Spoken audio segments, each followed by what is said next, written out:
Seorang wanita Kristen datang dengan sebuah pertanyaan yang menggugah. Kenapa hidup ini begitu berat? Bukankah dulu Adam dan Hawa hidup di taman yang penuh kenikmatan? Tak perlu bekerja, segalanya disediakan. Tapi karena satu kesalahan, mereka diusir. Dan sekarang kita semua harus bersusah payah. Lelaki harus mencari nafkah. Dan perempuan harus menanggung rasa sakit luar biasa saat melahirkan. Apakah semua penderitaan ini akibat dosa mereka? Lalu ia menatap Dr. Zakir Naik dan berkata, jika Anda bisa menjawab ini dengan masuk akal, logis, dan menyentuh hati, maka saya siap bersyahadat. Apa jawaban Dr. Zakir Naik? Sebuah jawaban yang tak hanya logis, tapi juga membuka mata hati.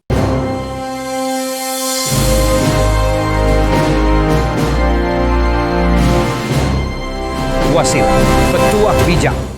There's this question about, I read it on a atheist article, which said that like when Allah had created the Garden of Eden, He put in Adam and Eve there, and but because they broke the rule, as in they had the fruit of, I don't know what it is, yeah, the fruit, which was forbidden, they were banished from the garden, they were thrown out, and because of which it was told that like you have to work for your daily bread. You need to work, and only then will you earn to have your daily bread.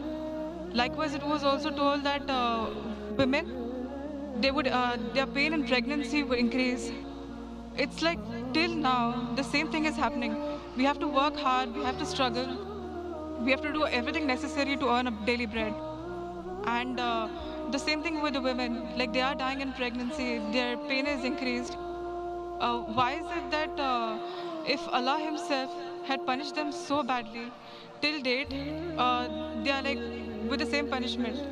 How is it that it is an example for others to forgive other people when Allah Himself has not forgiven? Or guide me right. Sister asked a very good question. She rightly said that what you're quoting, sister, is about the Bible. What you're saying is mentioned in the Bible, that Adam and Eve, may Allah be pleased with them, when they were in the Garden of Eden, they disobeyed the commandment of Almighty God. It's mentioned in the Bible. And it's mentioned in Genesis chapter number 3, verse number 23, that Almighty God punished them and He threw them out of the garden. And Almighty God says in Genesis chapter 3, verse number 16, that you women, because you have disobeyed God, you shall give birth to children in pain, and your desire shall be that of the husband. So according to the Bible, pregnancy is a curse on the woman. This is what you're quoting is the Bible. And I agree with you that how can God not forgive? In Christianity, the full blame in the Bible is put on the woman, Eve. May Allah be pleased with her. In Quran, if you read, there is not a single place in the Quran where the blame is put only on Eve. The blame is equally put on Adam and Eve both. May Allah be pleased with them. If you read in the Quran, it's mentioned in Surah Araf, chapter number 7, verse number 19 to 27, that Adam and Eve, may Allah be pleased with them, both of them, they disobeyed God. Both of them, they repented, and both were forgiven.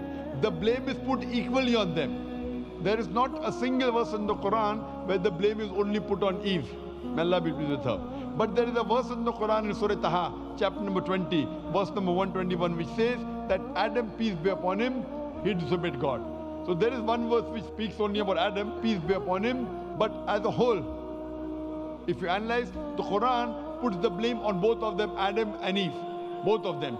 May Allah be pleased with them. In the Bible, the blame is only put on women, and because of that, Almighty God says, you shall bear children in pain, and your desire will be that of the husband. So pregnancy according to the Bible is a curse. But if you read the Quran, pregnancy is not a curse, pregnancy uplifts the woman. Allah says in the Quran in Surah Nisa, chapter 4, verse number 1, respect the womb that bore you. Furthermore, Quran says in Surah Luqman, chapter number 31, verse number 14, and Surah Ahqaf, chapter number 46, verse number 15, that we have enjoined on the human beings to be kind to the parents. In travail upon travail did the mother bore you, and in pain did she give you birth. So here we realize that the Quran says that we have to respect your parents, especially your mother.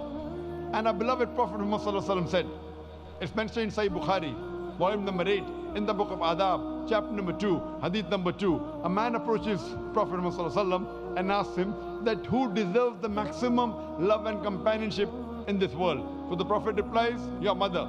The man asked after that too.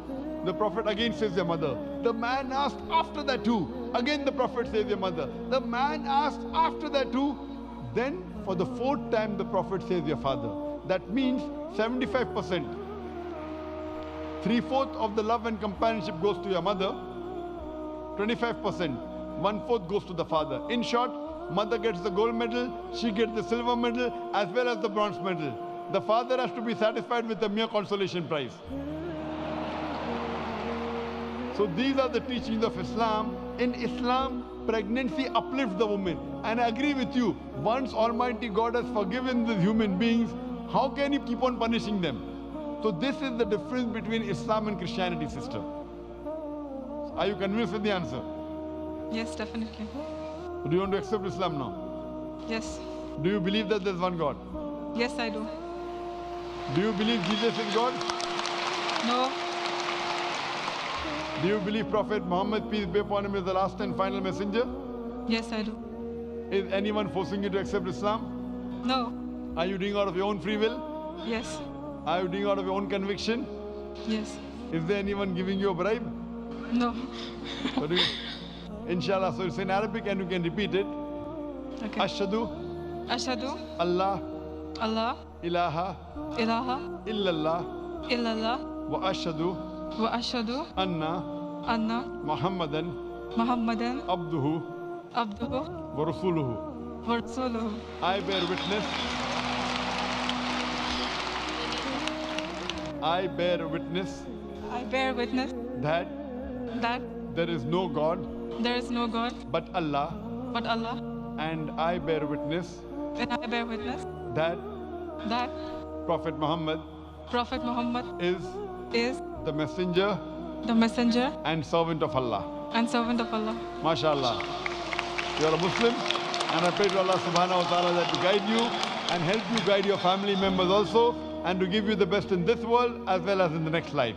And inshallah grant you Jannah. Sahabat Wasilah Petua Bijak, sedikit akan admin simpulkan dari video tersebut ya, bahwasanya Dr. Zakir Naik menjawab pertanyaan seorang wanita Kristen ya. Pertanyaannya kalau disederhanakan ya kurang lebih begini ya. Mengapa wanita dalam agama seolah-olah itu dibebani dengan derita kehamilan, rasa sakit saat melahirkan dan lain-lain? Maka jawaban Dr. Zakir Naik itu sangat jelas ya. Dimana pertanyaan yang disampaikan oleh wanita tadi itu ya memang berasal daripada kitab Kejadian ya, atau bab 3 ayat 16 kitab Bible ini berarti ya. Disebutkan bahwa kehamilan dan rasa sakit saat melahirkan adalah hukuman akibat kesalahan Hawa. Wanita dipersalahkan dan akibatnya penderitaan turun kepada seluruh keturunannya. Namun Islam datang tidak untuk menghukum wanita tapi untuk memuliakan mereka. Dalam Al-Quran tidak disebutkan bahwa kesalahan hanya ada pada Hawa. Allah Subhanahu wa taala berfirman di dalam surah Al-Baqarah ayat 36 yang artinya, maka keduanya tergelincir karena godaan setan dari surga, lalu kami keluarkan mereka dari kenikmatan yang mereka dapatkan. Lihatlah, kata yang digunakan adalah keduanya. Tidak ada penyudutan kepada Hawa. Baik Nabi Adam maupun Siti Hawa sama-sama tergelincir dan keduanya juga sama-sama bertobat, lalu Allah Subhanahu wa taala menerima tobat keduanya. Bukan hanya itu, Islam justru mengangkat kedudukan wanita dalam kehidupan.